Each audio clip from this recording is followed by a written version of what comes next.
Pallet jacks at dusk, confessions by the loading dock. My name is Victor and I move boxes because nobody knows what's in them until it's too late. I'm the evening dock supervisor at a fulfillment warehouse the size of an argument. 8 doors, 3 shifts, inventory that dreams in barcodes. On paper, I schedule crews, reconcile manifests, babysit forklifts, and talk drivers out of believing rage is a credential. In practice, I translate appetite. Retail wants miracles with shipping labels. Sales wants yesterday carried forward. Vendors want the floor plan to choose a favorite. I carry a box cutter, a radio that only tells the truth when you ask wrong, and a pencil I chew like superstition. I live with Mateo. He's a librarian who can hear silence make up its mind, a man who can find a child at the bottom of a shelf and hand them a book that returns them to themselves. He comes home with dust on his cardigan like soft evidence, kisses my wrist where a watch would go and says, "You look tired in verbs." We keep a rule on an index card in the freezer under a magnet shaped like a cherry popsicle. Say it by last truck. Our last truck is usually 0600. We learned the hard way that midnight honesty is theater and noon is committee. Dawn has a clipboard. The Tuesday the palletizers behaved and I didn't. The line had a wobble we couldn't name, and the system refused to tell us why. A lane scanner blinked the wrong kind of green. A carrier arrived 2 doors late and 2 hours early, and aisle F decided to pretend gravity had opinions. At 01:44, a driver handed me a manifest that read like fiction. At 03:09, a picker cried in the break room like a lamp discovered it was decorative. At 04:37, a supervisor from day shift texted me 3 question marks and a shrug. At 05:12, the joint email Mateo and I use for deliveries, dentist appointments, and terrible nouns buzzed. Thank you for your stay, the freight house. Time, 12:083:02. Points 200 added. Last truck turned over in my chest, checked the dock plate and frowned. I didn't call him. Our second rule covers the things you can still walk off. 2 loops around the yard before nomming it. I walked past stacks of empties that had learned the posture of prayer, past a driver asleep with his hazard lights like lullabies, past the office where the label printer believes it is God. The air tasted like cardboard and stubbornness. The building said the sentence concrete prefers. You already know. He arrived with his clipboard the way winter arrives with a cough. Rowan Vale, he said. Of course it was. And the laminate on his lanyard said process optimization. He was the kind of man who wears navy like an argument and smiles like he expects a waiver. He'd been hired by corporate to streamline throughput. He stood too close to my monitor like he knew how to read our floor plan as a guilt map. He watched me reassign 4 pallets to save a sort and smiled as if I had performed a card trick. You keep the dock polite, he said. I keep it from writing angry poetry on the walls, I said. When you release a door, do you feel it in your body? He asked, like envy wearing cologne. In my teeth, I said, and a little in my knees. He laughed as if I'd confessed. Drink after last truck, he asked. The freight house bar thinks discretion is a craft. Mateo texted a photo of an empty book cart and the caption, "Summer reading rush begins. Last truck." I sent a heart and a popsicle and meant both. Then the scanners on aisle F decided to behave like men who think apology is a noun, and Rowan leaned on my desk like he owned the lease to my breath. The freight house bar exists to transform receipts into stories that sound like alibis. Rowan sat in the corner where lamps pretend to understand remorse. He asked me what it feels like to wave a truck into a bay knowing it will leave lighter and heavier at once. I told him it feels like helping a stranger pack their exile. He touched the back of my hand with 2 fingers, testing for live, and he didn't say here. because the elevator had already said it with a ding. I said now because my job is verbs. His sweet smelled like citrus and negotiated guilt. He kissed like a man who'd been applauded for restraint and suddenly remembered where pressure lives. He pressed me against the window, and the yard lights below arranged themselves into grammar.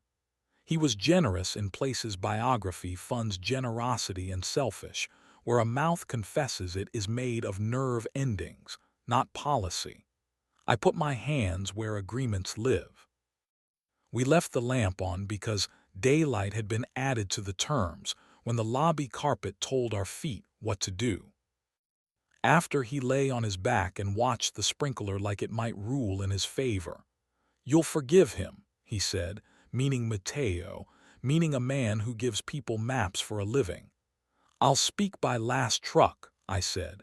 He smiled with the competence of a man who invoices closure. Matteo was already home when I came in, cardigan folded on a chair like a paragraph behaving. He held out a popsicle as if this were medicine and I had been good enough to deserve it. At 0600 we stood with our elbows sweating over the freezer door and I said nouns. Hotel, elevator, mouth, hands, yes. I did not ask for adjectives to work nights. "Do you love him?" he asked, not asking for mercy, asking for direction. "I loved the hour where nobody needed me to be the designated adult," I said. He nodded, took a marker from the utensil drawer, and wrote under our rule in reference librarian print. "No rooms we can't name in this kitchen. If we break it before sundown together." He underlined together twice, capped the marker as if it were a verdict, and kissed my wrist where a watch would live. Rowan did not do exits. He hovered with a consultant's hum. He sent me a before-dawn photo of the loading dock with the caption "Proof," as if light needed corroboration. He remembered 2 drivers' names and said them like tokens at a game. He drifted toward my monitor and asked whether human factors could be translated into a bar chart. "Not if you wanted to tell the truth," I said. The city's gossip vertical posted a grainy freight house elevator still, my shoulder his mouth, a caption that tried to make a joke with shipping and handling. Matteo didn't forward it. He printed it, taped it inside the cabinet where we keep spices, and took it down at last truck to make space for a list. Lemons, Band-Aids, patience, pepper flakes. This is how he archives. Nothing heavy where daily hands reach. Props like to audition for our stories. The freight house called to say housekeeping had found a ring under an armchair in a room tied to the email I use when I don't want receipts to flirt with my phone.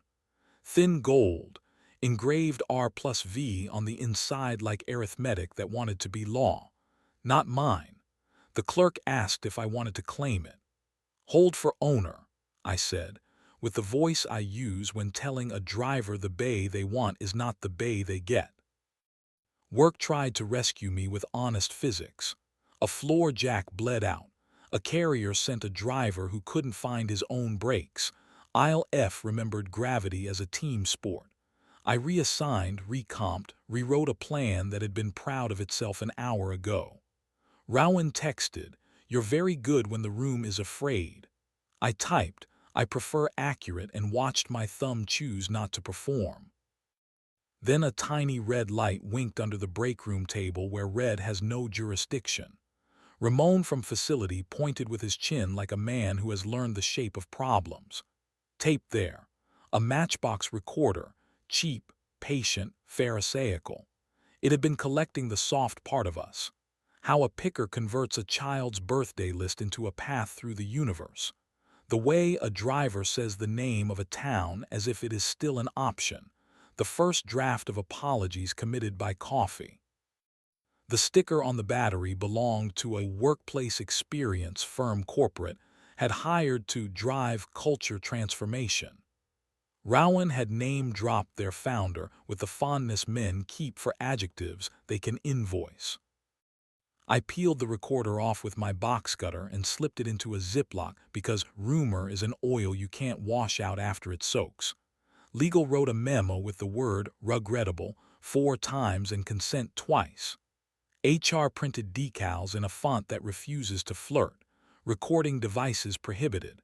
External hardware by authorization only. We added a sweep to last truck checks and a question to every contractor clipboard. Who benefits if we're surprised? I told Mateo by last truck. He made tea because he said coffee had already had its turn and asked the question he keeps in a pocket for moments that need chisels. Are we being interesting, or are we being us? He asks it like a map with a finger on your street. Us, I said, and it sounded like a palate settling the right way on a fork. Rowan attempted a finale with a smile he must practice in elevators. He waited for me at the dock door where Dawn arrives dressed as permission. He held the ring between 2 fingers so the engraving flashed like bad math. Say my name, he said softly. He meant Rowan and also the larger thing some men mean. Place me in your mouth and I will pretend that's a contract. Rowan, I said. Then I added, exit. He pocketed the ring like a receipt and called me precise. I told him I prefer accurate. He looked at the bay as if it owed him a metaphor and left. If you came for erotics notarized, here's the inventory that belongs on a manifest. There was a wall and a yes, and hands where we said hands would be, a mouth that believed more in the moment than in the man. The lamp stayed on because daylight had been added to the contract. We weren't going to embarrass it by pretending we needed shadows to be interesting. It was heat without metaphor and the mercy of a head that put down its clipboards. If you came for intrigue plated with garnish, you get a ring with arithmetic pretending to legislate, a recorder with ambitions taped under the place where people forgive each other for being tired, an elevator camera that thinks it's a short story, a consultant who confuses narrative with architecture. If you came for redemption, loading docks don't stock it. We stock anything else if you label it correctly. The recorder became a policy, became a habit. The culture firm was dismissed with a paragraph that used values like coasters. We added consent is not implied to the breakroom door, and in 3 languages everyone reads even when they pretend not to. Ramon started checking under tables the way priests check behind altars. My crew looked at me like I had carried something foolish into the yard and brought back something decent. The ring's other initials showed up with cufflinks. Carter, there is always a Carter, arrived with a lawyer whose kindness had passed 2 committees. He retrieved the band like a man correcting a ledger and nodded at me in the lobby. I nodded back the way men do when they're grateful you didn't make them a subplot. Mateo and I practiced boring until it felt like craft. He put his hand at my throat one night in the kitchen with the sort of pressure that is a question and not a demand and asked, here. I said, now, because consent prefers clocks.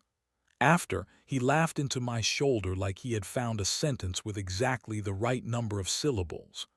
We ate toast that burned one corner and didn't apologize. Work stayed work. A driver told me he'd named his truck Mercy, and I believed him because the brakes worked. A picker showed me a photo of the dog she was saving for, and I gave her the aisle with the light that misbehaves less often. A supervisor from day shift admitted the wobble had been a bad calibration that just needed a steady hand. I put my box cutter down long enough to count to 10. I picked it up again because boxes keep arriving. Sometimes at 03:00 I stand at the dock door and watch the yard look like a reason. The night inhales forklifts and exhales questions. The air tastes like promises on pallets. I think of my father teaching me the knot you tie when you don't want a line to pretend it's a metaphor. I think of the index card in the freezer and how paper likes to shiver. I think of a ring engraved with arithmetic and how math flatters people when stories fail. We added a line to our rule because rules like company. In Mateo's careful print, if you burn something, do it where I can help find water. We did not laminate it. Lamination is for lies we plan to reuse. The popsicle magnet holds. Rowan will find another dock to lean on, another elevator to rehearse sincerity in, another ring to engrave like a dare. I will still chew my pencil, sign for miracles, and wave at the truck that backs toward my door like a question that has learned to ask nicely. For a few hours at a time, I keep boxes from turning into stories that regret their own labels. For a few hours at a time, I kiss a man who believes in libraries and love letters and keeps rule cards in the freezer because gravity respects ritual. At last truck, I say the thing. We leave the lamp on or off as needed. And when a clipboard pretends to be a prophecy, I breathe, put my foot on the brake, and tell the dock plate gently when to rise.